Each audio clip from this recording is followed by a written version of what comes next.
Yeah, I'm excited about today's topic, and I think it's great that it's made it onto the agenda. And I think it's one that, as biological scientists and data scientists, it's something that often doesn't get a priority place in our to-do lists. But I think we all kind of know that it's an important aspect of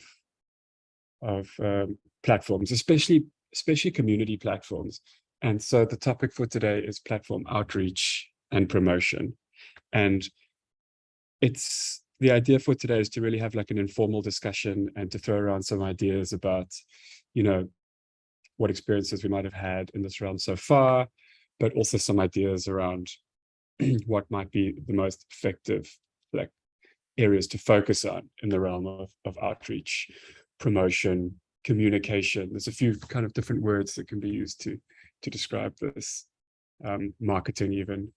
So I thought I'd start by just reading through the questions that Helen and I have sort of brainstormed, but I don't want to limit the discussion to these. If other things come up, that's fantastic too. But just to kind of get everybody's heads in the space. So the first question is, are these important elements of a biodiversity system, outreach and communications? And if so, why? The second question is, how do we approach platform outreach and promotion? And while I was reading through these questions about 5 minutes ago, I realized I just slid another one in there, which is in blue, which is, who is our target audience? Because I always think that the way that communication or marketing or outreach is done should be informed by like who we're hoping to target with this, and then what tools are at our disposal for promoting our platforms. Is there a role of citizen science, and what is that role? And then similarly, how important is training? I mean, we know that training is important in learning how to use systems, but is it also important like in platform promotion? So I think let's start off at question one. And I mean, I've got my ideas, which will probably bubble over through the session, but I'm going to try as much as possible to sort of hold the space for your ideas to come forward, because I'm super curious to learn what you guys think about these topics. And I know that we have had a few questions and a few comments come up in some of our previous sessions that have kind of dovetailed into this realm. But yeah, today we are at liberty to focus on this. So the first question, are these important elements of a biodiversity information system, and why? And I guess if we decide that outreach and communication and promotion of our platforms is not important, then we can stop at question one and get the rest of the afternoon off and end early. But yeah, that may be wishful thinking. So yeah, just to open it up straight up, does anybody have any thoughts about the importance of doing these things and why they're important?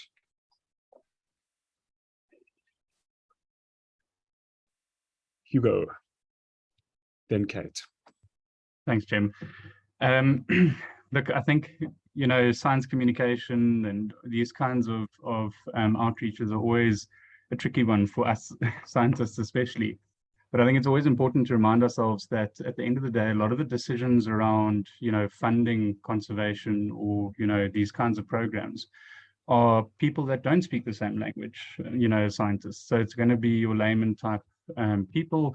So a lot of the communication about the systems and the importance of it really is vital to kind of maintain that sustainability factor of the platform, through a constant stream of funding, which is obviously bolstered by kind of an adoption of importance at that level. So yeah, it's vital from my perspective. Okay, yeah, thanks, Hugo. And yeah, I would agree with you on that. I mean, I think it's this, you're right, often the people funding, not only information systems, but a lot of conservation and science, don't necessarily speak the data language and will be more receptive to the same information packaged in a slightly different way. So I think what's coming through for me there from what you're saying is like either we need to get better at like repackaging our platforms essentially for different audiences, or we need to collaborate with people who are good at doing that. Or yeah. All right, great. Kate. Thanks, Jim. Yeah, I mean, it's kind of an obvious one, but it's one of my big things is monitoring. And I just think, you know, it would be so useful if we were all entering our data in the same place, and then just have, you know, long-term monitoring data sets at our fingertips. At the moment, we kind of know some of the data are there. I'm just thinking of wetlands and specifically, but it's a little bit all over the place. And yeah, I mean, I think it's definitely important to get it out there, promote the platform, reach out to all those people who are working on the same systems. So yeah, bit of an obvious one, but I think it's super important. Yeah, I'm not sure it is that obvious. I mean, I think that's quite an interesting like insight. So if just let me know if I've got this right. So you're saying that, I guess, by having better communication like around these platforms, we can be like more coordinated in the way we do our monitoring, in theory. Exactly. I mean, for me, one of the beauties of if we take FBIS as an example, is that there's data coming from different studies into one place. So yeah, I mean, that really is a hugely useful thing. That's why I feel like it's kind of obvious, but I guess maybe it's not. And so that if our communication is going out, that platforms such as FBIS is the place to put your data, then yeah, then we've made that step. And it just lends itself to amazing data analysis and monitoring into the future. I mean, like the National Wetland Monitoring Program, it's virtually non-existent, but has all these intentions of you know, putting wetland data into one place. So you know, it's kind of a path that could be followed by others. Yeah, I think that's a great point, Kate. And like, I actually haven't thought about it that much. But I mean, if we trace ourselves back to our roots, just in the FBIS example, about like what the main impetus for the platform was, like initially it was really built around this idea of trying to put things in place to be able to track long-term change, with the view that like unless you have people going back to the same places and doing the same things and measuring change over time, you're always going to be a bit limited in your predictive capacity and the confidence you have in your, you know, management decisions. So yeah, I guess by yeah, it's a nice point, and I just agree with you. I mean, we've seen it's been interesting with FBIS, you know, it almost felt like it was quite under the radar until, you know, among the broader freshwater community in South Africa until fairly recently. And then I think it's been a combination of things, you know, one of which might have been getting a bit more formalized with training sessions, and a few other things which I think we'll come to in one of the other points. But all of a sudden there has been that we have seen like an increased like communication among users on the platform. And I had like someone get in touch today, you know, specifically wanting to find a site in an area that had the longest legacy of data, and being able to use the platform to track that down was cool. That's very cool. Yeah. Beth. Thank you. Yeah, I think this is a really interesting question, because maybe it does seem obvious in the beginning, but the more I was thinking about it, I was realizing that when I think about, are these important elements, the outreach and promotion for us with the Rwanda Biodiversity Information System, it's actually been, I would say, a real like a driver and even a stress point, because we want to have the government adopt this information system, and we want the government to use it, and we want a budget for it, and to, broader uptake also regarding data sharing, which, is a challenge because there's just so many different data sets in different formats with different people and institutions, that we found that this outreach and promotion is like nonstop in order to, it's like making the litmus test to show that the information system is important and is valuable. And I think if we don't do outreach and promotion, there's no way that we will get into the attention of the government. And, even though we are a research institute of the government, but in terms of, connecting it to the policy linkages. And one example I can give you that recently happened is because we had been having individual meetings with different government people, I have been going around to different offices, and I met with there's one coordinator for all the focal points for multilateral environmental agreements in Rwanda. And I met with him, and it was sort of like opening up this whole gift box of opportunities. And so just explaining to him the system and doing that kind of outreach and promoting it, he ended up putting the center onto this national focal point workshop that is being held in a couple of weeks, where the team for our information system is invited to train all the focal points. And like, can you imagine, we can use that as a template for a dashboard to create products that are targeting the multilateral environmental agreements and what the focal points want for their different reporting needs. So it was pretty amazing. I think if we weren't doing that outreach and promotion, we may have really missed that opportunity. So I find that it's really, really important. And just real quick, we also, we happen to have this week a team doing this ant work. So ours isn't just freshwater, we have also terrestrial modules, but we have a group really focusing on ants, and it turns out Rwanda is an ant hotspot. And we took them to the Ministry of Environment. Last night, we gave a briefing to the permanent secretary and some of the other higher up people.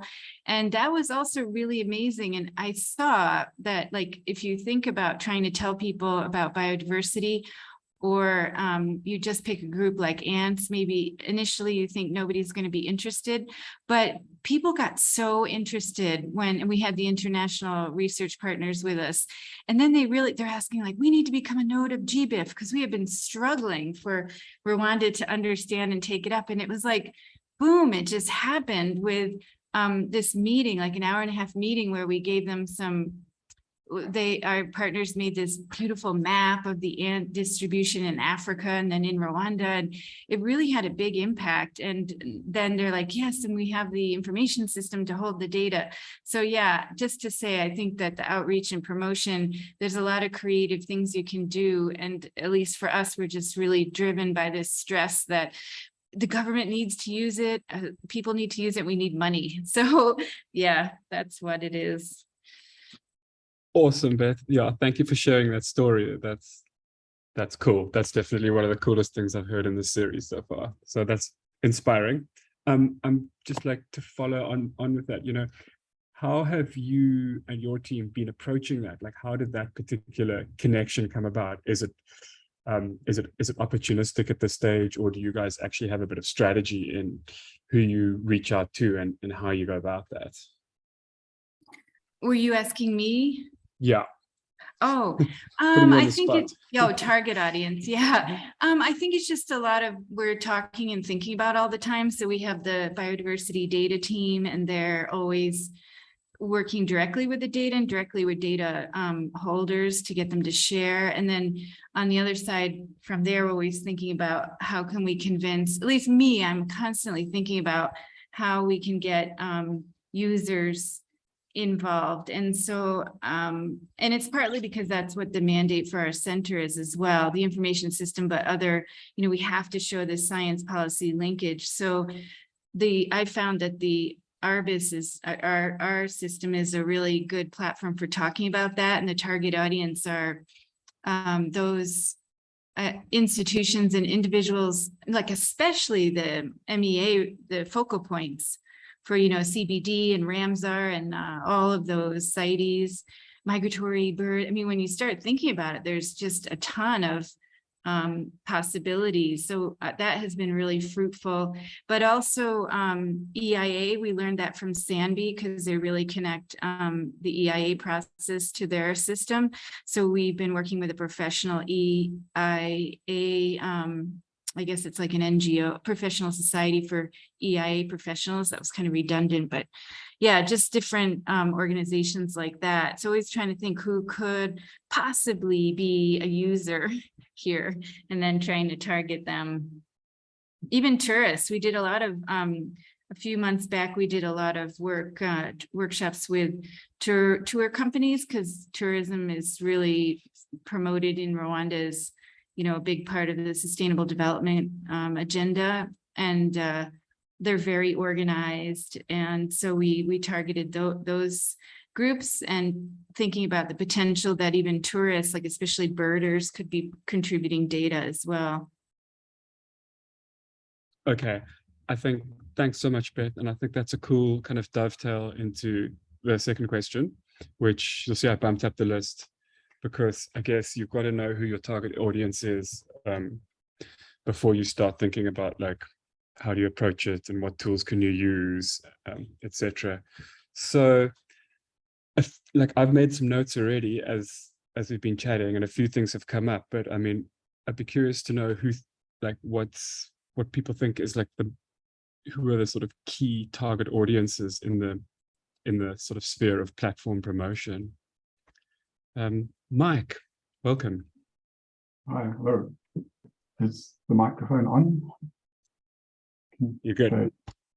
Yeah, I think the target audience is quite wide, which complicates matters a bit, because you definitely shouldn't leave the users out. They are the people who are going to have to use the system every day, but their managers, you have to somehow communicate to them the importance of the system, but also with the managers and the funders too, which are sometimes the same, but not always. You have to get a balance between underselling and overselling. From a superficial look at a system like this, people might believe that it can do anything they like, and just with a few tweaks, it will do their annual report for them. Someone looking from too far a distance might not see everything that has to function in the background. So people have to be traveling to remote spots and measuring things to bring back the information. Yeah, so I haven't got details of how you have this broad communication, but that's been my experience. Is sometimes for the individual user, the system doesn't do exactly what they want or what their manager wants them to do. And for the person more senior and remote from the system, they overestimate how much the system is going to yield without all the other funded things going on in the background. It's a bit confusing the way I put it, but I hope you get the idea. Yeah, I mean, I do get the idea, and I think what's coming through there is that there's not like one target audience. There's actually a few, depending on like the way you look at it. One I hadn't thought about before is actually the funders, and it's a it's a really good point. You know, if you, a big part of like sustaining our platforms, like we chatted about in the previous session, is like how do you maintain the funding? And a big part of that is showing them and the world that a platform is alive and thriving. So that's important. And then the way we sometimes think about it at FBIS is like splitting it up, although it's into the users and the contributors of data. But yeah, often there's a lot of overlap there. But even just among the users, you'll have everybody from, you know, maybe government level decision makers right the way through down to, you know, students and consultants, and how you engage with those different end users, I guess, would be a little bit different. You know, Beth, I really like that explanation of one way of, you know, connecting with decision makers at the high level. So yeah, I mean, I don't know if there is a silver bullet here, and I don't know if one facet of the target audience is necessarily like more important to focus on than another. But I guess it's good to have a picture of who, you know, the composition of the greater audience of our platforms, and to be a little bit like selective and strategic in how we communicate with them, and what we communicate with them. Kate, yeah. Hi. Yeah, Jim, on Sunday at the Fynbos Fair, well, you and I were approached by this guy who's a teacher, and you promptly ran away. But anyway, he was actually a really interesting guy. He teaches at Springfield, and really wants to get excited about, or get his kids excited about a wetland on the school property, and the rivers that it goes into, and he was super excited about the idea of FBIS with the mini-SAS data. So that was quite nice. You know, it's the first time I've kind of had a chat to someone more in civil society about the platform, and definitely a target audience that we mustn't forget about, I think.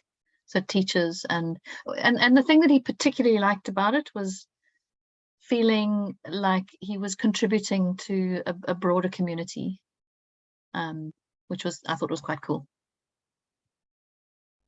Yeah, that's really cool. And I think that anecdote just like, yeah, sort of highlights the breadth of the community, of the data community. You know, it's broad and it's complex, and there's many facets ranging from, you know, students right the way through to government officials. And we probably can't, it's not the same language we want to speak to to all of those different users and contributors of our platform. So but I hope that comes to fruition, and maybe that would be a nice like opportunity to see how low we can go. I mean, just in terms of the age groups that could get involved. Exactly. Yeah, and I mean, I think, you know, we've seen it with other platforms such as iNaturalist, where it's just a growing excitement about that, you know, people seeing their data going onto this broader, you know, global platform. It's really exciting, and I think FBIS kind of it's certainly not reinventing the wheel or replacing it, but it's adding another level, because it's data, and it's, you know, you can go and look at graphs and proper data. So it's really cool. It's very complementary, I guess, as well. It is. I mean, just before the session, I was browsing through iNaturalist, and if we want to, we can pop over there just now, because it's quite an inspiring interface in a lot of ways. But one of the things I noticed is there are actually people that seem to travel all around the world, like iNaturalisting as they go, and so that they have their maps of their records, and it's like this global like route that people have gone on and just catalog biodiversity. And then one of the big selling points on iNaturalist is that they share their data with platforms like GBIF. And one of the big, I think one of the nice things about like some of our platforms, like the Rwanda one and FBIS, is that, you know, we link up with these platforms like GBIF as well. So it's, I think it's quite a tricky thing to communicate in and of itself, you know, the links between some of these platforms, because, you know, we've, in some of these sessions, like we've sort of tried to explain the links, but they're quite subtle. And I think iNaturalist does a great job of explaining just what happens to records that are submitted and where they go and what kind of an impact they can have down the line, which I think inspires the user community big time. Mike, new hand or old hand? It's a new one. While I was listening, I just thought maybe I should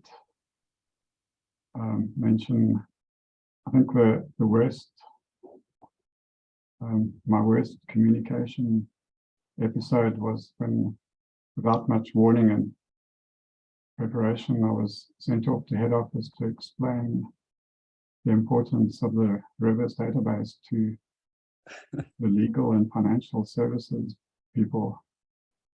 And I could see from the blank faces that I hadn't got anywhere at all. I had more success later, that this was with the chemical data at Rudderplaat Dam,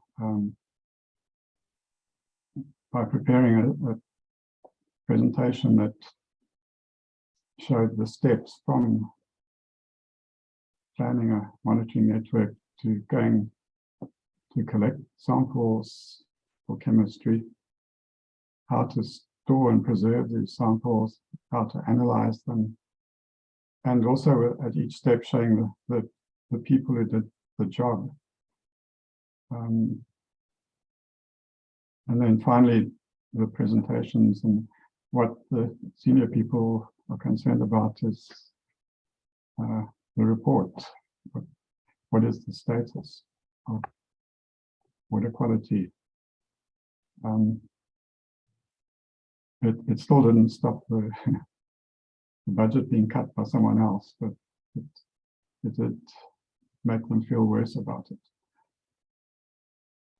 Why do you think your initial attempt at, you know, trying to convey the importance of the rivers database to the people holding the purse strings was a failure? Well, there were lawyers and people versed in the Finance Act and very worried about corruption, because that was at the beginning of the decade, starting in 2010. Not mentioning any names, but there was such a gulf between our understanding of what needed to be done, and I wasn't aware of it in advance. So I was totally unprepared. I gave them some nice pictures of various aquatic things, but I meant nothing to them. I think that's the important thing, that it meant nothing to them. And then in your second story, the way you described it is, it was more successful because you showed the people that were actually involved. You showed how the platform fitted into the whole process of actually from the sampling right the way through to the end report. And yeah, you gave like more context and made it easier for people to relate to the way you're explaining it. So yeah, that's, yeah, again, really interesting anecdotes, Mike, thanks. Cool. So I think we've chatted about this already, but let's go on to question 3, which is how do we approach platform outreach and promotion? And yeah, I've got a few ideas about it, but I mean, anybody just like... Tim, sorry, just to interrupt, there's some comments in the chat from Ciro. I think this might be, maybe just jump in there quick. Cool. I got it. Excellent. All right.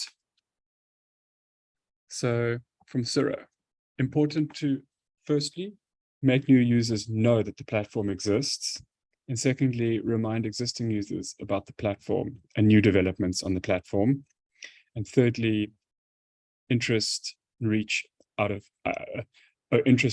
to potential funders, data contributors, and collaborators, and fourthly, show off the benefits of the platform. Thanks, Sarah. As usual, like a great synthesis of some of what we've been talking about, and I think just plucking out some of the priority, I guess, target audiences. Just to unpack it a bit, you know, the first one that comes up is new users. Like, how do you target new users? And I think especially for young platforms, that's probably is your most important target audience in the early stages of platform development. And then as you have once that community's sort of been established, I guess then it becomes, in your point two, more about just reminding the existing users that the platform is still alive and keeping them up to date with new developments, which is a really important point. It's something that we've been thinking about on FBIS and haven't quite fully succeeded in yet. And then the third one is kind of goes on to what I think Mike mentioned earlier, which is basically showcasing the success of the platform to potential funders and collaborators. Sorry, that's your number 4, but I guess it goes hand in hand with number 3. So yeah, thanks, Ciro, for summarizing that really nicely. And your next point is messaging for the different target audiences, scientists, policy and decision makers, and funders is important.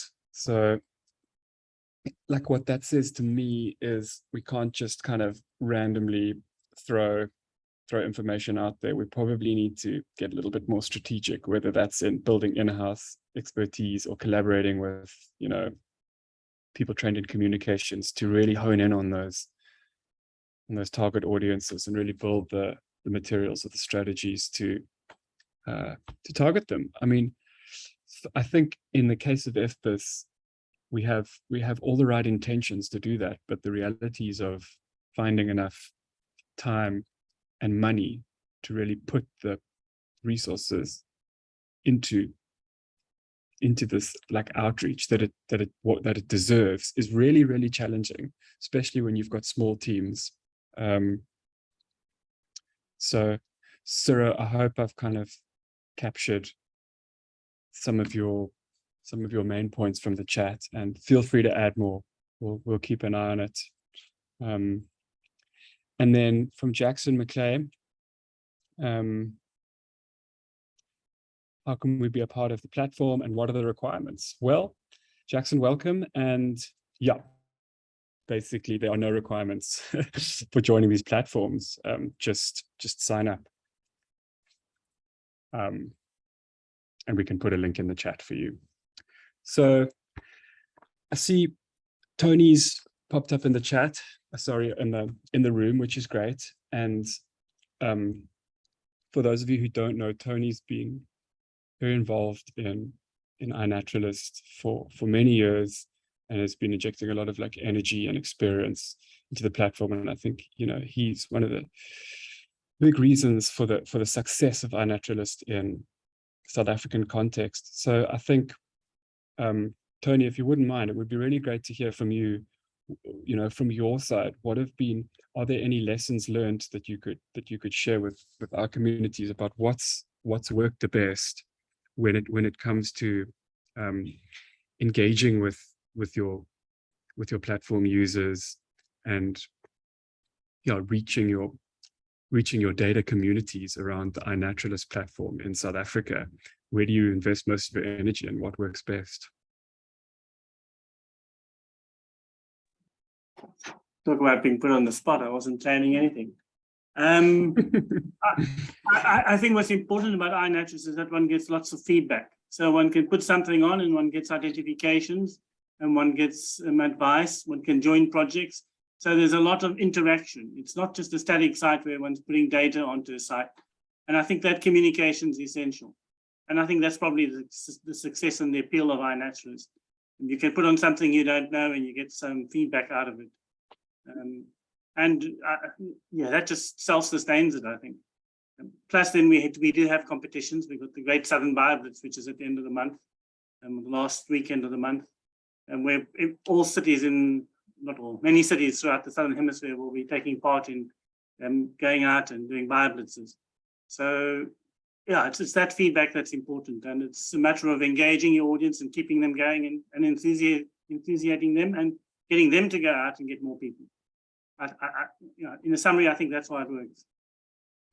Yeah, I think that's a really nice aspect of iNaturalist is it's almost like that user interaction's built in because it's like a visual verification process. So you're almost interacting with the user every time a record comes up, and they get to feel that not only is value being added to their observations, but that the system's alive. There's real people that are involved in the verification, and yeah, it's just made for it. So I think in some of our platforms it's more challenging, and we don't necessarily have that like more intimate user connections. For example, on the FBIS platform, we don't necessarily like interact with users every time data come up. For sure, there's a verification point in the process, but I think we need to probably get a little bit more creative with how we engage with the people contributing and using the data from our platforms. But I think that's maybe quite a nice dovetail into the next one. Like, what tools can we use to promote our platforms? And yeah, Tony mentioned it, BioBlitzes, which are really cool, especially for citizen science data and citizen science, uniting the citizen science community. But I'd be curious to know from others in the room, what kind of tools have been used to promote platforms?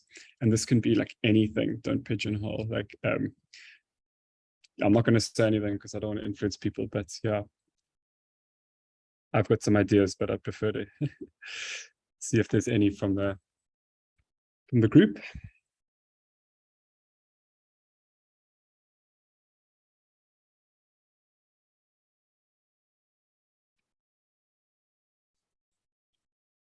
Thanks, Tim.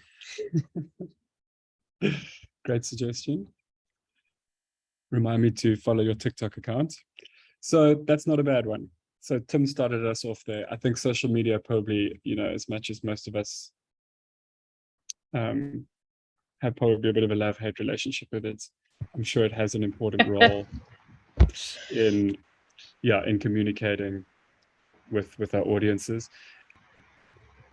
Amy, I see you've unmuted yourself, which perhaps means you're about to say something.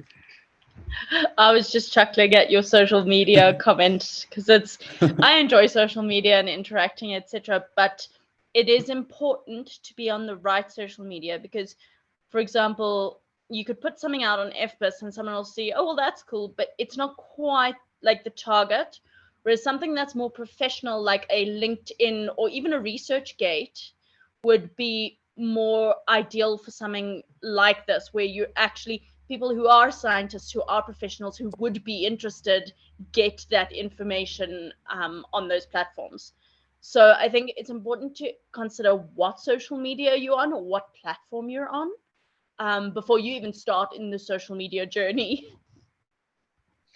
All right. So if I'm hearing you, it's almost depending on the target audience, that'll influence in terms of social media, the kind of channel that you'll want to invest your time and your communications in. Absolutely. Okay, great. Thanks, Amy. nice to have a social media guru in the house. Helen, I'm sorry, I didn't see your hand. I was somewhere down the it's list. fine. But yeah, I'm going to put my academic hat on. cool. I still firmly believe in the value of going to conferences, you know, because a lot of the research grade data that we're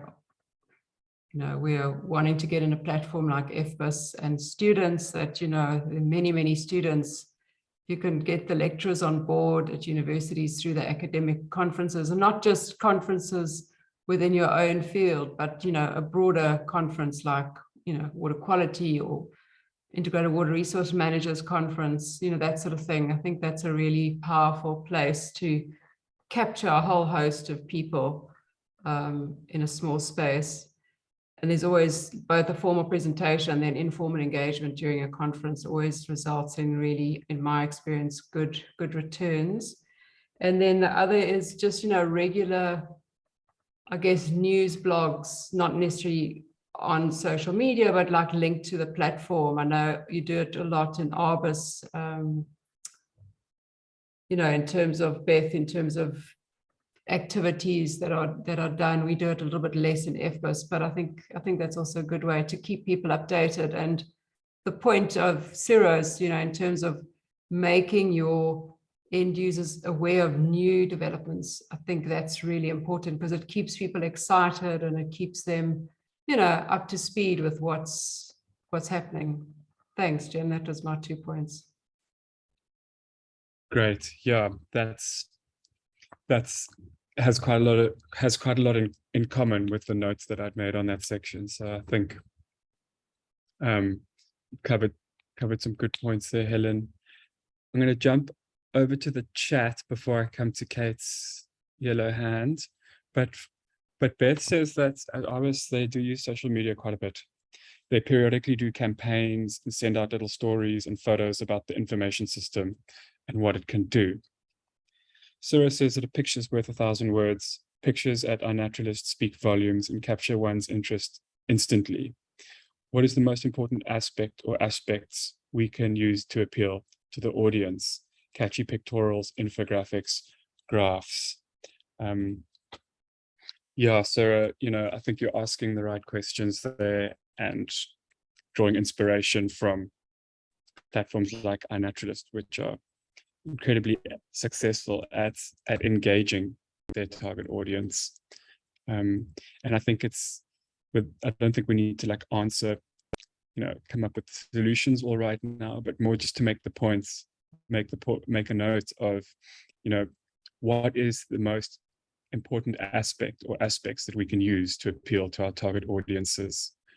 And I think that'll probably be a little bit different depending on which platform you're working on.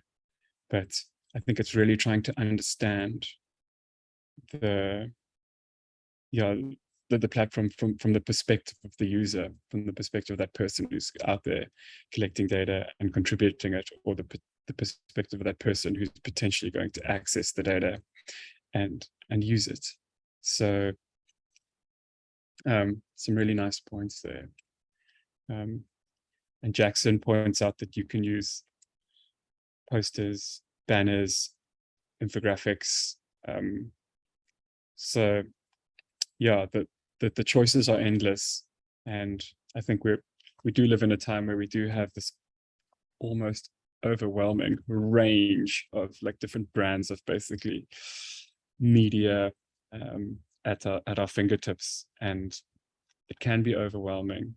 And I think deciding on the target audience and really understanding things from a perspective of the data users and contributors goes a long way into narrowing down that who it is we want to target with our communications and what kind of content we want to build for that purpose. Cool. Kate, you're back again. Yeah, I'm back again.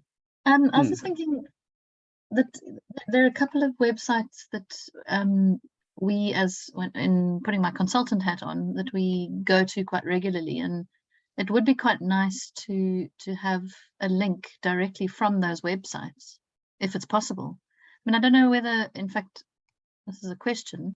I know there's links with the screening tool, but is there an actual link from the screening tool to FBIS, for instance? No, not as far as I know. So I mean that could be a route. It was on the wish list. Sorry to jump in. That was on the wish list, wasn't it, Jeremy and Dylan? Uh-huh. I don't know if it's actively on the plan, but it's definitely was on our radar. Yeah. Because that sees a fair bit of consultant traffic. And then in the Western Cape, at least, there's Cape Farm Mapper, and I mean, those chaps are very, they're very open to providing links or more data or whatever. So that I know that is a site that is used a lot by not only consultants actually, but farmers, landowners, more and more so. So basically, in summary, Jem, is just kind of using the websites that see a lot of traffic and trying to get a direct hard link to FBIS from those. I know the MiniSAS, sorry, just to get back to MiniSAS and teachers. I know the MiniSAS website is a bit, or a lot out of date actually. But that there could also be a link from that website. And you can tell her what we got up our sleeve for that as well, Jim. Oh, okay. Yeah, Cool. can I just jump in there as well? Because there's a few things I wanted to just speak to. Yeah, another one, thanks, Kate. The other one that just popped into my head is actually we must get onto Sanbi's BJIS website too, because, there's no link from there, which I think a lot of people do use. Jim, do you want to just give Kate and the group some feedback on the latest MiniSAS? Because I think you've summarized it all really well recently. Yeah, sure. So I'm secretly glad that point came up. And yeah, for those that don't know, we have had a session or two in the past focusing on biomonitoring and how, on the FBIS platform, one of the big focal data currencies is SAS data, which is basically invertebrate biomonitoring assessments that are used to estimate the condition of river ecosystems. And what MiniSAS is basically a school level citizen science version of SAS that uses a coarser taxonomic resolution, but still provides useful information on river health. And it's a platform that has been going for quite a while in South Africa. I'm not sure exactly how long, but I think over 10 years. And there's quite a wealth of data there, but they've been, I think they've been struggling with being able to resource the platform properly enough. Like, so many people are collecting data and feeding it in, but I don't think the MiniSAS citizen science data are really making it to the finish line. They're not really, as far as I can tell, they're not getting through to really move the needle on management or decision making, because they're kind of locked into a system that's a little bit difficult to access the data. So in a nutshell, it's still kind of early phases, but what we're trying to do there is we've started a conversation with the group at MiniSAS, and it's quite fortunate because Tim and his group, who are the developers at FBIS, are also the developers at MiniSAS. So there's no language barrier. So we're off to a head start there. But basically, what we're looking to do is provide an outflow for MiniSAS data in such a way that it's going to be much easier for those citizen science data to start moving the needle on freshwater conservation and management by basically making the raw data available instead of individual data points as more of a visual representation of the data, which is what we've had in the past. That's cool. So that's where we're at with that. And Helen, was there something else from your side? No, that's perfect, Jim. Great. Okie dokes. So Cyro's opinion on linking across platforms is that it's a good idea, but be careful not to have too many confusing links. Also a good idea or a good point. Helen, it would have been really nice if we could have had that session with Nancy, looking at, you know, how different platforms fit together, and even coming up with like maybe a nice visual resource which shows like how data is flowing among, like basically what the existing platforms are and how data is flowing among them, because that would address Cyro's concern there, you know, of things getting confusing, which they get really confusing really quickly. Helen, I can't remember what, I think it's a session that may still go ahead, but maybe not this year. Is that right? Yeah, it's just because of work constraints and availability, it's not going to be feasible to include it in this year's series. But we sort of thought about having it as a specific FBIS focused project. I mean, you know, work or session, discussion session, but we'll certainly invite, you know, any colleagues such as yourself, Sarah and Beth, you know, that will obviously add huge value to the conversation. So although it'll be focused on the South African freshwater landscape, it will obviously have, I'm sure, ring some bells within your own country experiences. Thanks, Helen. Yeah, almost as a way to start thinking about and communicating linkages. So I hope that can happen, and I guess we'll include the same invite list, even if it only happens somewhere into next year. Mike Silberbauer said that he's put a link, I think, to FBIS on the DWS SAS page, which is fantastic. Thanks, Mike. Not DWS. Oh, sorry. Silvermine River. Silvermine River. Okay. I'm not going to open it now, but I will afterwards. But appreciate it. Cool. All right. So we're running a bit short on time, and we've still got kind of two questions to cover. So let's go with number 5, which is, what is the role of citizen science in growing our biodiversity platforms? And this is, you know, this is a theme that came up a few times in our meeting with Matthew from JRS earlier this year. I know JRS have a big interest in citizen science data, and I think, you know, it's just it's been recognized as such an important and valuable, you know, brand of data and community. And yeah, I'd be curious to know in some of the other platforms, you know, especially how do citizen science data fit into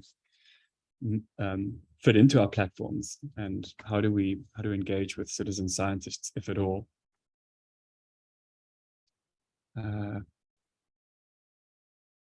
Not sure if Beth's still on the call. I'm going to target her with this.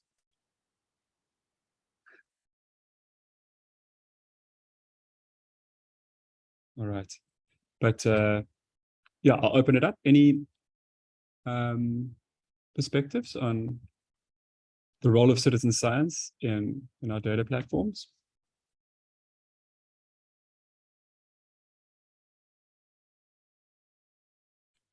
My two cents worth is that they are extremely important. Obviously, it's a little bit dependent on the biodiversity module, but like for fish species, for example, and birds, and even a lot of the neurons, you know, it's something that a lot of people, and again, through the link of our naturalists, I think is a win-win totally, where we can really grow the community of citizen scientists whose data eventually ends up contributing via our naturalists to GBIF and back to FBIS. And I know that is something that we have, mostly you, Jem, have put together to strive and try and grow that community. And I think it's a good opportunity to see how that works within the context of FBIS for future expansion, you know, to try and encourage more citizen science input. And looking at Les Underhill's work with Virtual Museum, I mean, that's such a vibrant community with such valuable data also going into their platforms. So yeah, I really think there's huge value. It's limited by which biodiversity group you're talking about, because obviously inverts are a little bit harder, algae virtually impossible. But for those that it's feasible, I think we'd be fools not to embrace it wholeheartedly. Thanks, Helen. And yeah, your mention of Les's sentiments is it's very similar to what Tony was saying about, how a lot of the success on iNaturalist is through, just fostering those relationships with the user community. And I think through iNaturalist, that's able to happen more organically. I think, through the VM, it was more, one-on-one relationships with people that were passionate about contributing, often really large, valuable data sets. And it's inspiring when you chat to Les and hear the stories about how, their BioBlitzes and their user relationships. And I know just that he attributed a lot of the success and the quantities of data coming into the virtual museum or the ADU from those relationships. And just before we come to you, Hugo, I think a big turning point was once it became possible for citizen science records across all taxonomic groups to be verified by researchers and to become research grade and to be incorporated into GBIF and to then be used in everything from national biodiversity assessments to environmental impact assessments. I mean, there's no limit. I think that was the point where it became really important for us all to think about citizen science contributions more seriously. And my prediction is for South Africa, we see such a radical capacity shortage in the freshwater fish sampling realm. The fishes are the most threatened species group in South Africa, yet it's probably one of the areas that struggles the most with capacity shortages, yet there's great potential for citizen science contributions to turn that around and to change it from a data scarcity to a much richer data space for fish in South Africa. So that's kind of what Helen was alluding to in terms of what I've been thinking about. But I'm sure the same applies across other taxonomic groups and other countries as well. So cool. Hugo, I see you got a hand up as well. Thanks, Jim.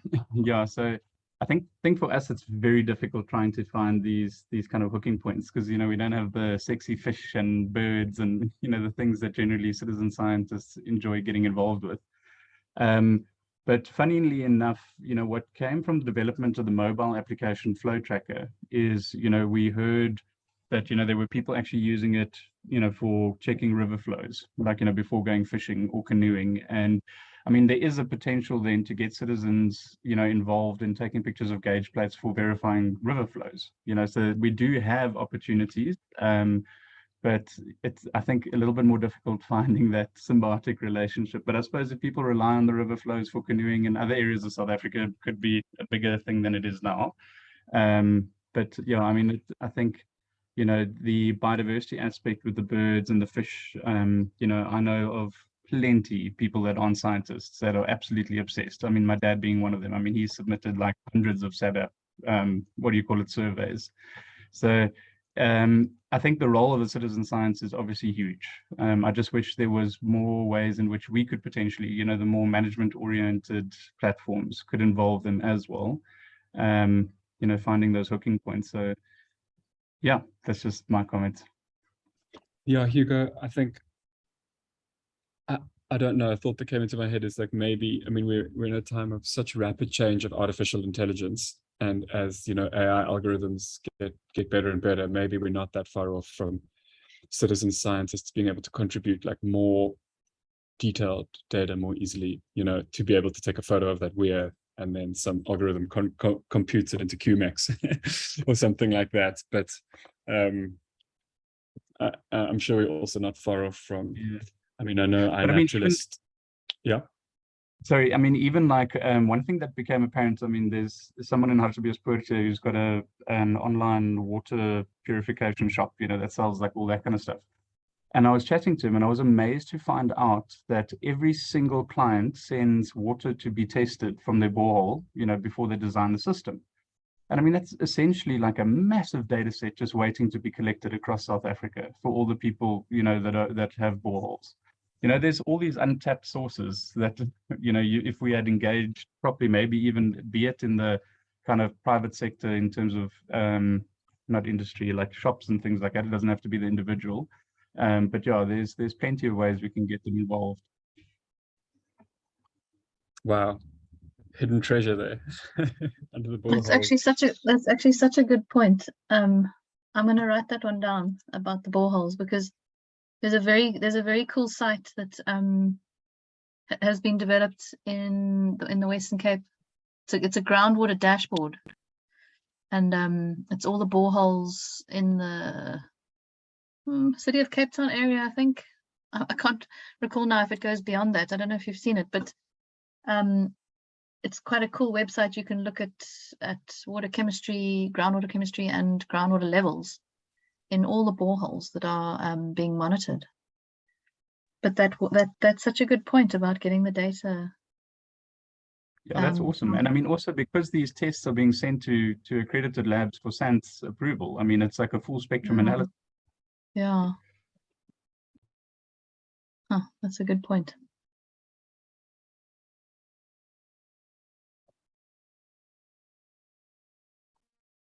Yeah, really interesting. Okay, cool. So I guess summarizing there, it looks like no matter how sciencey the platforms, there's always there's going to be an importance of citizen science data and community in these platforms. And yeah, it sounds like a resounding yes, and it's just varies depending on the kind of data and the kind of platform. But yeah, a really exciting space. And yeah, so I think maybe let's just move on to the last point, and then we can open it up for anything that's falls outside of these themes. But the last one is really the role of just to touch on the role of training in growing our biodiversity platforms. And I'd always thought of training as more of a way to almost upskill existing users in how to get the most out of a platform, in how to access the data as well as possible. But what we've just our experience with FBIS is that I think, I mean, Helen might correct me here, but I think that putting effort into developing a training series of tutorials and opportunities for users to ask questions and raise points for discussion has probably been our single biggest outreach and promotional tool yet. We've seen, since we started our training series, which is literally just weekly tutorials and discussions, we've seen a really big growth in user signups, but just in engagement and in interest around the platform. And so it may be something that we can share with other platforms. But yeah, I mean, Helen, do you sort of see it the same way or a bit differently? No, I think it's been amazing. We were initially planning on having like 2 or 3 in-person training sessions, in maybe 2 like Gauteng and Cape and maybe KZN. But I actually think the way that we decided to do it in the end, by having a series which we alerted people to, 2 months before it started. We had a regular slot every Wednesday morning at 10. We've got 10 series. So it's like 3 months this year and maybe a month or 2 next year, where people book it in their diaries. And I mean, the take-up's been phenomenal. We've had over 400 sign-ups because I made people register for the training so we can keep it tabs and I ask some sort of questions around it. So over 400 people across a huge diversity of organizations, and some organizations that we haven't really reached before, like Department of Fisheries, Forestry and Environment, DFFE. You know, they've obviously with the screening tool, they're now very interested in it. A lot of government interest, a lot of consultant interest. And I think what's been valuable for both Jeremy and I is, you know, our sessions, we'll start it with it's an hour each. So we call them F-bites. So they're short sessions at a regular time every week. And, you know, we don't have everybody in the room every week, but we record them. And we start the session with like a bit of an intro, and then we have a pre-recorded, say, 15-minute tutorial. And then the rest is open up for discussion. And in that discussion period, we've got a lot of feedback from users who have really started to engage with the platform, you know, using it themselves. And it's not just a sort of something people talk about. It's like they really seem to have engaged with it in a meaningful way. And we've got a lot of insight on sort of new things people might like and things that are not working, and, you know, suggestions for improving it. So I think it's been, yeah, overall extremely worthwhile endeavor, and I would highly recommend it to any of the other Arbus projects that are out there.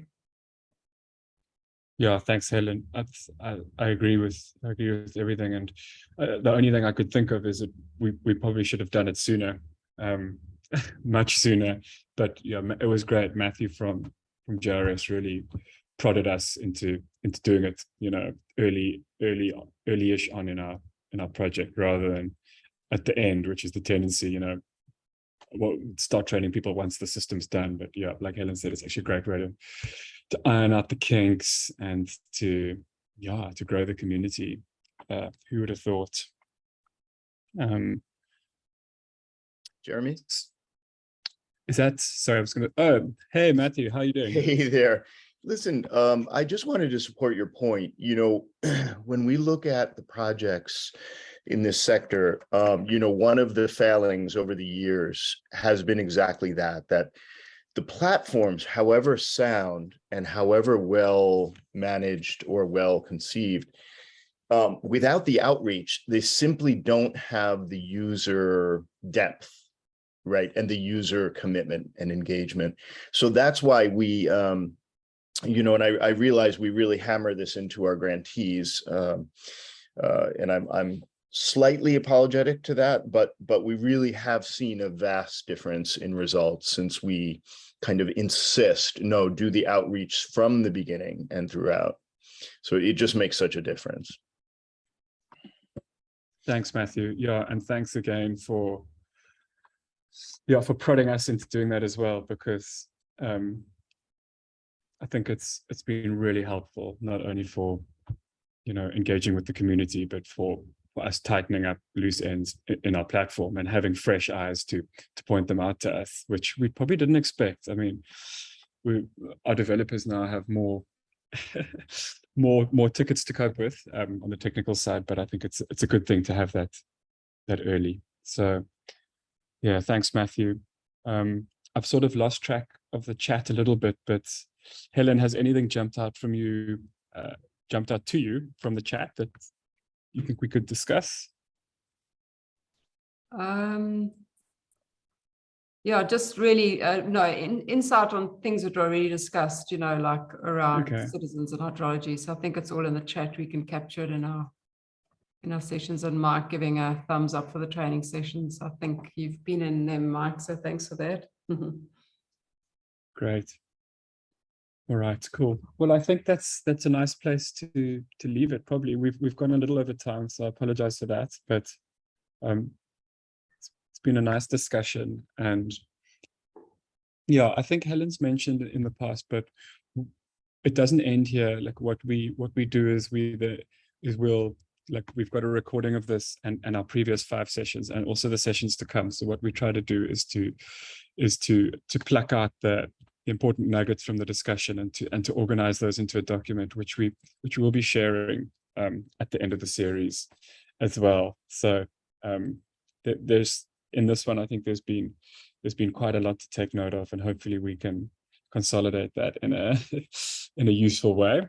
in a productive way. So thanks everybody for your inputs. And I think I'll just open it up one more time if anybody has any final kind of comments or questions, suggestions on the theme of outreach and promotion.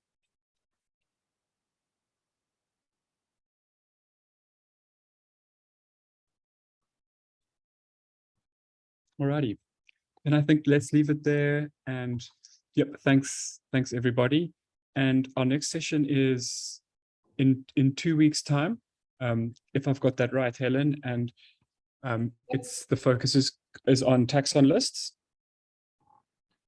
Yes, taxon lists. So what are we using? What are the issues with, what are the problems? I know there's taxonomic limitations in countries, and how useful is GBIF? So please, anyone who you think should be part of it, prompt them. And that'll be our last sort of formal session. And then we're hoping to get a couple of sessions where people will present that missed out on the first series. So, but next session will be the last sort of group discussion one on taxon lists. Cool. Thanks, Helen. Thanks, everyone. Thanks, everyone. Cheers. Thank you. Thanks, everyone. Bye. Thanks. Bye.